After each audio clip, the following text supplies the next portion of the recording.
اعوذ باللہ من الشیطان الرجیم بسم اللہ الرحمن الرحیم اللہم اجعل محیای محی محمد و آل محمد و مماتی ممات محمد و آل محمد۔ ماہ ربیع الثانی میں اہل بیت اطہار علیہ السلام سے منسوب بہت سے ایام اور بہت سی مناسبتیں ہیں کہ جس میں اہم ترین مناسبت ہمارے اور آپ کے 11ویں امام حضرت امام حسن عسکری علیہ السلام کی ولادت باسعادت ہے۔ امام حسن عسکری علیہ السلام اپنی ایک حدیث میں جو امام کا وصیت نامہ ہے اپنے شیعوں کو مخاطب کر کے چند نصیحتیں فرما رہے ہیں۔ آپ جانتے ہیں کہ وصیت نامہ اس کلام کو کہا جاتا ہے کہ جس کے اندر انسان اپنی زندگی کا تجربہ بتاتا ہے، انسان اپنی زندگی کا خلاصہ بتاتا ہے، انسان اپنی زندگی کی سب سے اہم ترین بات اپنی وصیت میں بتاتا ہے۔ مولا اپنے شیعوں سے وصیت کرتے ہوئے فرماتے ہیں کہ اوصیکم بتقوی اللہ۔ امام کی وصیت ہے امام کے شیعوں کو۔ امام کی ولادت ایک روایت کے مطابق 8 ربیع الثانی اور ایک روایت کے مطابق جو ہم مناتے ہیں 10 ربیع الثانی۔ امام بیان فرماتے ہیں اپنے شیعوں کے لیے اوصیکم بتقوی اللہ۔ سب سے پہلی وصیت یہ ہے کہ اللہ سے ڈرتے رہو، اللہ کا تقوی اختیار کرو، والورع فی دینکم، اور اللہ کے دین میں احتیاط سے کام لو۔ مولا فرماتے ہیں والاجتہاد للہ، میری وصیت ہے تمہیں کہ اللہ کی راہ میں کوشش کرو، اللہ کی راہ میں جد و جہد کرو۔ امام فرما رہے ہیں مومن کی انفرادی زندگی کے متعلق کہ مومن کی ایک شیعہ کی انفرادی اور تنہائی میں زندگی کیسی ہونی چاہیے۔ اوصیکم بتقوی اللہ والورع فی دینکم والاجتہاد للہ، اللہ کی راہ میں کوشش کرتے رہو۔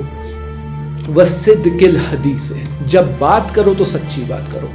مولا فرماتے ہیں وَأَدَاءِ الْأَمَانَةِ الَّذِي اعْتَمَنَكُم مِّن بِرٍّ أَوْ فَاسِقٍ، دیکھو ادائے امانت کرتے رہو، یہ امام کا اخلاق ہے، یہ امام کی فضیلت ہے جو امام کے کلام سے سمجھ میں آ رہی ہے۔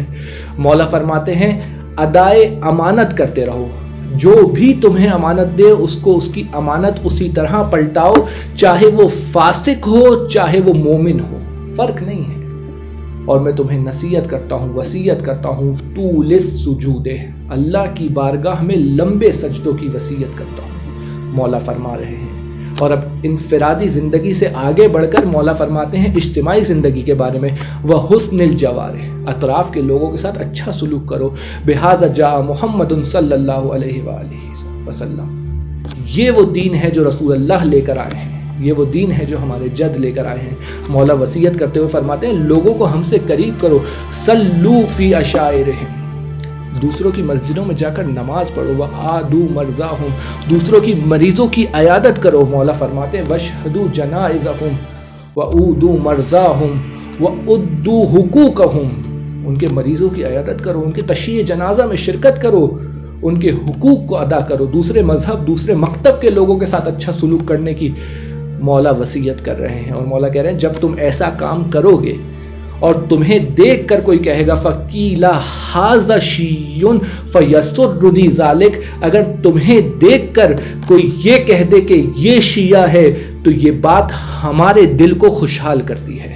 ایک مومن، ایک چاہنے والے کا عمل امام کے دل کو خوشحال کر رہا ہے، ایک چاہنے والے کا کردار اپنے امام کو خوشحال کر رہا ہے۔ امام فرما رہے ہیں دیکھو اس طریقے سے زندگی گزارو، کونوا زینا ولا تکونوا شیئا، ہمارے لیے باعث عزت باعث زینت بنو خبردار، ہمارے لیے باعث عزت بنو خبردار، ہمارے لیے باعث ذلت مت بننا، ہمارے لیے باعث شرمندگی مت بننا۔ مولا فرماتے ہیں فَإِنَّهُ مَا قِيلَ فِينَا مِنْ حُسْنٍ فَنَحْنُ أَهْلُهُ وَمَا قِيلَ فِينَا مِنْ سُوءٍ فَمَا نَحْنُ كَذَلِكَ، جو بھی کوئی نیک بات کرے، کوئی اچھی بات کرے ہمارے بارے میں وہ ہم میں پائی جاتی ہے، اور اگر کوئی بری بات کرے تو ہم اس کے اہل نہیں ہیں، یہ تمہاری وجہ سے ہمارے بارے میں لوگ سوء ظن اختیار کر رہے ہیں، یہ تمہاری وجہ سے لوگ ہمیں برا کہہ رہے ہیں۔ مولا کہہ رہے ہیں تمہارا کردار، تمہارا اخلاق، تمہاری رفتار، تمہاری گفتار اگر یہ اچھی ہوئی تو لوگ ہمیں اچھا کہیں گے، امام ایک قانون دے رہے ہیں، امام ایک دستور العمل دے رہے ہیں، امام ایک جملہ دے رہے ہیں اپنے ماننے والوں کو، اپنے چاہنے والوں کو. دیکھیں وہ جملہ کیا ہے، جرو الینا کل مودت ودفعوا عنا کل قبیح. سنو، سب کی محبت و مودت کو ہماری طرف لے کر آؤ اور ہر برائی کو ہم سے دور کرو. امام کہہ رہے ہیں لوگوں کو ہماری طرف لے کر آؤ. کیوں؟ ہم کون ہیں؟ امام اپنا تعارف کرا رہے ہیں. اب لنا حق فی کتاب اللہ، کتاب خدا میں ہمارا حق ہے. وقرابۃ من رسول اللہ، رسول خدا سے ہماری قرابت ہے. وتطہیر من اللہ، اللہ کی طرف سے ہمیں پاکیزگی اور طہارت کا تحفہ عطا ہوا ہے. امام فرماتے ہیں وہ طہارت، وہ قرابت، وہ حق کہ لا یدعیہ احد غیرنا والا قذاب، وہ قرابت، وہ حق، وہ طہارت ہمیں عطا ہوئی ہے کہ جس کا کوئی بھی دعویٰ نہیں کر سکتا مگر یہ کہ وہ جھوٹ بول رہا ہو، مگر یہ کہ وہ جھوٹ بولنے والا ہو. یہ امام اپنا تعارف کرا رہے ہیں. امام اپنے شیعوں کو وصیت کر رہے ہیں. امام آخر میں کیا فرماتے ہیں؟ امام فرماتے ہیں احفظوا ما وصیتکم بہ، جو میں نے تمہیں وصیت کی ہے اس کی حفاظت کرو. واستودعکم اللہ، میں تمہیں اللہ کے سپرد کر کے جا رہا ہوں.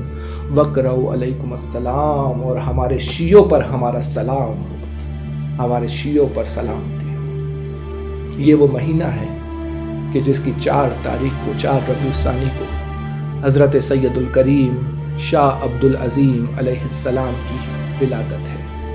شہر رے تہران میں آپ کا مزار موجود ہے. آپ کی فضیلت کے لیے امام علی النقی کا یہ ایک جملہ کافی ہے کہ جب شہر رے سے ایک شخص ہمارے اور آپ کے 10ویں امام کے پاس پہنچا تو امام نے اس سے پوچھا کہاں سے آ رہے ہو؟ اس نے کہا میں امام حسین کی زیارت کر کے کربلا سے آ رہا ہوں. امام اس سے کہتے ہیں کیا تمہارے شہر میں شاہ عبد العظیم موجود ہے؟ کہتا ہے ہاں موجود ہے. امام کہتے ہیں من زار عبد العظیم، جس نے شاہ عبد العظیم کی زیارت کی، کمن زار الحسین علیہ السلام، ایسا ہے کہ اس نے امام حسین کی زیارت کی. کامل الزیارہ میں یہ روایت موجود ہے.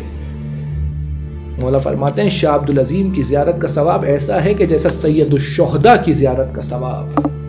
یہ آپ کی فضیلت کے لیے جملہ کافی ہے. اور اسی مہینے کی 10 تاریخ کو دختر باب الحوائج، خواہر غریب الغربا، یعنی حضرت فاطمہ معصومہ کم سلام اللہ علیہا کی رحلت اور وفات کا روز ہے. بس یہ آخری مناسبت آپ کی خدمت میں پیش کروں. وہ بی بی کہ جس کی ولادت سے پہلے اس کے آنے کی خبر دی گئی. امام جعفر صادق علیہ الصلاۃ والسلام ارشاد فرماتے ہیں انا لنا حرمن، ہمارا ایک حرم ہے، ہمارا ایک گھر ہے، ہماری ایک پناہ گاہ ہے، ہماری ایک جائیگاہ ہے، ہمارا ایک مقام ہے، فہو قم، اور ہم اہل بیت کا حرم قم المقدسہ ہے.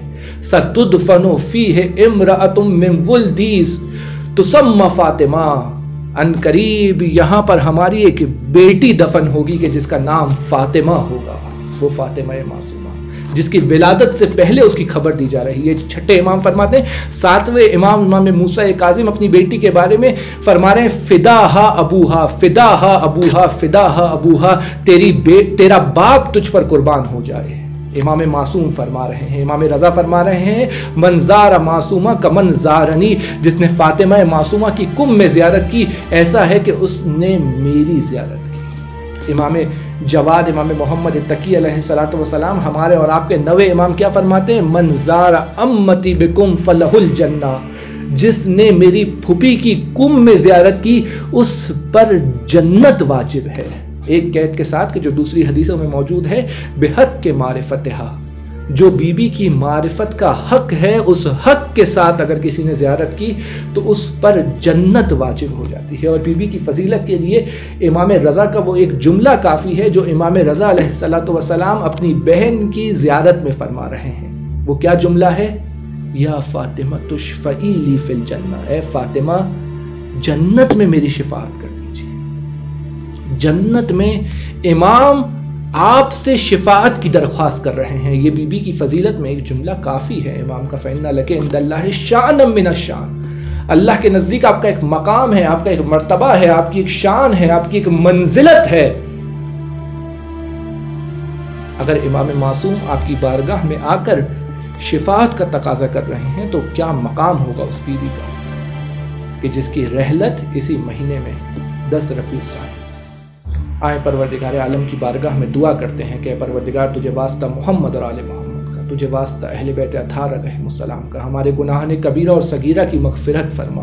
اے خدا ہمیں آل محمد کی معرفت عطا فرما، اے خدا محمد اور آل محمد کی زیارات نصیب فرما، اے خدا واسطہ محمد اور آل محمد کا ہمیں محمد اور آل محمد کی اطاعت کی توفیق عطا فرما، اے خدا واسطہ محمد اور آل محمد کا ہمیں محمد اور آل محمد کی شفاعت نصیب فرما، قائم آل محمد کے ظہور میں تعجیل فرما، ہمیں امام کے انتظار کرنے والوں، ماننے والوں اور امام کی راہ میں لڑنے والوں اور امام کی راہ میں شہید ہونے والوں میں قرار دے۔ خدا واسطہ محمد اور آل محمد کا اس بیماری کو اس دنیا سے ختم فرما، اور ہم سب تمام مومنین جو جہاں جہاں پر بھی بیمار ہے، جنہوں نے التماس سے دعا کہا ہے، تمام مومنین اور مومنات کو صحت کاملہ اور عاجلہ عطا فرما برحمتک یا ارحم الراحمین، وصلی اللہ علی محمد وآلہ الطیبین الطاہرین۔